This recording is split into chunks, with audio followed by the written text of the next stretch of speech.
دیندار عورت ہے.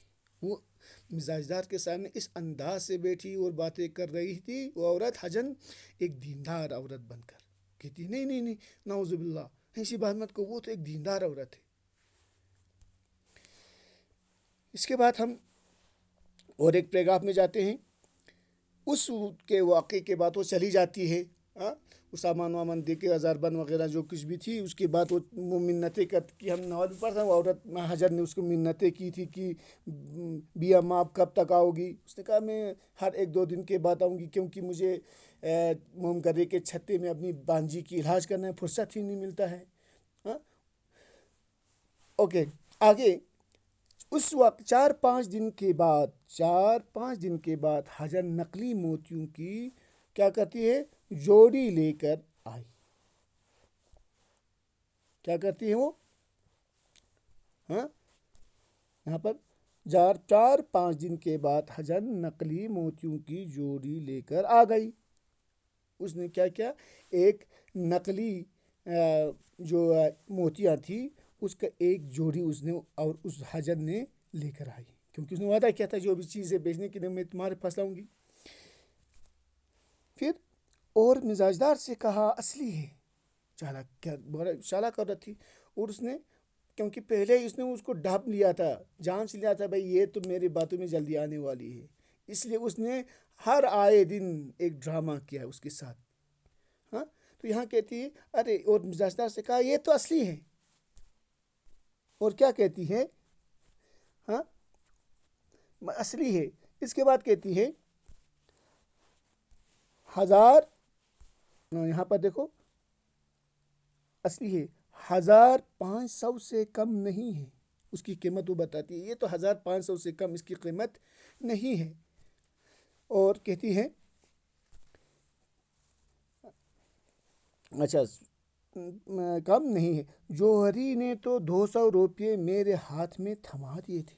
کہتی جب میں نے جوہری کی دکان میں اس کو دکھانے گئی تو جوہری تو اس پر فدا ہو گیا، لٹو ہو گیا تھا. اس نے تو 200 روپے میرے پلو میں ہی باندھ دیے تھے. میں نے نہیں دیا، کیونکہ میں نے آپ سے وعدہ کیا تھا آپ کو میں سب سے پہلے آپ کو لاؤں گی. تم صرف 50 روپے دے دو. وہ کیا کہتی ہے؟ تم صرف 50 روپے دے دو. مزاجدار نے کہا میرے پاس 50 روپے نہیں ہیں. وہ کیا کہتی ہے؟ بی اماں میرے پاس تو 50 روپے نہیں ہیں. وہ کیا کہتی ہے؟ میرے پاس 50 روپے نہیں ہیں. پھر حجر نے کہا بیٹی کان کی بالیاں فروخت کر کے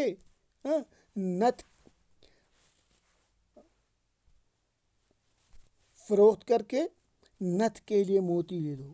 اس نے کہا بیٹی کوئی بات نہیں، اگر آپ کے 50 روپے نہیں ہیں تو اپنی بالیاں بیچو. بالیاں بیچ کر یہ نت کی لیے موتی خرید. نت ہوتی جو ناک میں رہاں رکھتے ہیں لڑکیاں جو ڈالتی ہیں یہاں پر اپنی حسن کی پہچان کو بڑھانے کے لیے. تو اس نے کہا کوئی بات نہیں بیٹی، اپنے نت میں یہ موتی لے لو، نت کے لیے موتی لے لو اپنی بالیاں بیچ کے. بعد میں یہ چیزیں نہیں ملیں گی. کیا کہتی ہے؟ بعد میں یہ چیزیں نہیں ملے گی. بعد میں یہ چیزیں نہیں ملے گی.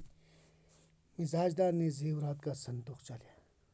وہ سیدھی سادی تھی، وہ اس میں یقین کرتی ہے، جاتی ہے اور جا کر کیا کرتی ہے؟ وہ صندوق ہی لے کے آتی جس میں سارے زیور تھے. صندوق ہی لے آئی. پھر کیا ہوتا ہے؟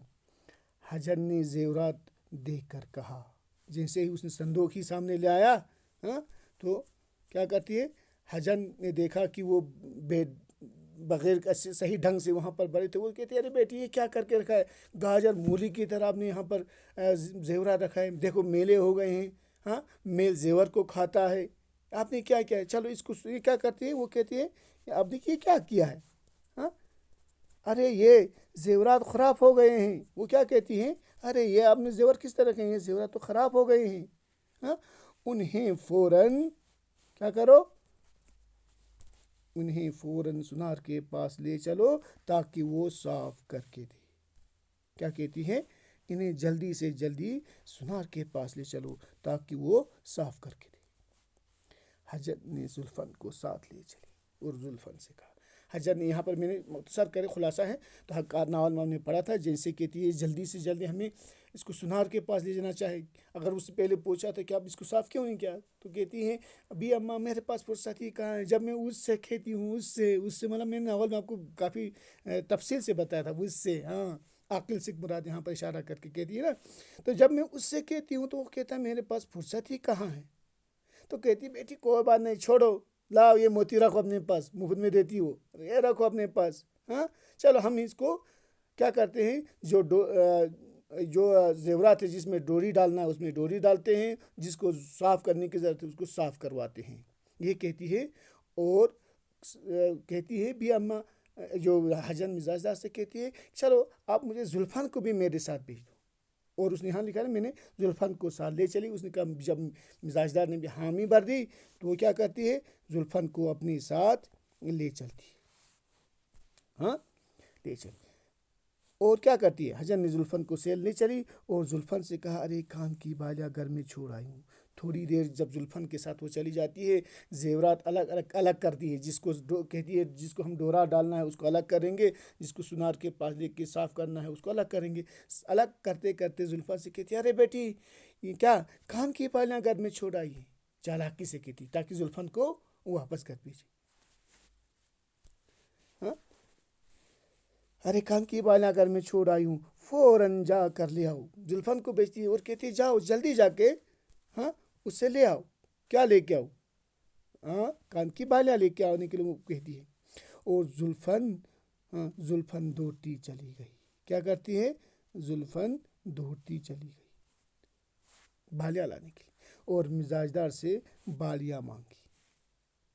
اور کیا کرتی ہیں، جیسے ہی وہ دوڑتی چلی جاتی گھر میں پہنچتی ہیں، دروازے سے آواز دیتی ہے ہاں جی مالکن جلدی سے جلدی کان کی بالیاں دے دو، حجن وہاں انتظار کر رہی ہے. ہاں تو کیا ہوتا ہے دیکھو، جیسے اس نے آواز دی، کس نے، زلفن نے مزاجدار کو آواز دی تو مزاجدار سمجھ گئی، اس کو یہ سمجھ آیا یقیناً اس عورت نے کوئی دھوکہ کیا ہے. اور دوڑتی چلی آئی اور زلفن کے ساتھ کچھ لوگوں کو بھی ساتھ میں لے کر وہ دوڑتی چلی آئی. تب تک کیا ہوا تھا، تب تک حجن زیورات کا صندوقچہ لے کر بھاگ گئی تھی اور مزاجدار لٹ گئی. تب تک دیر ہو چکی تھی. حجن اپنے مقصد میں کامیاب ہو گئی. اس نے سارے زیورات لے کر بھاگ گئی.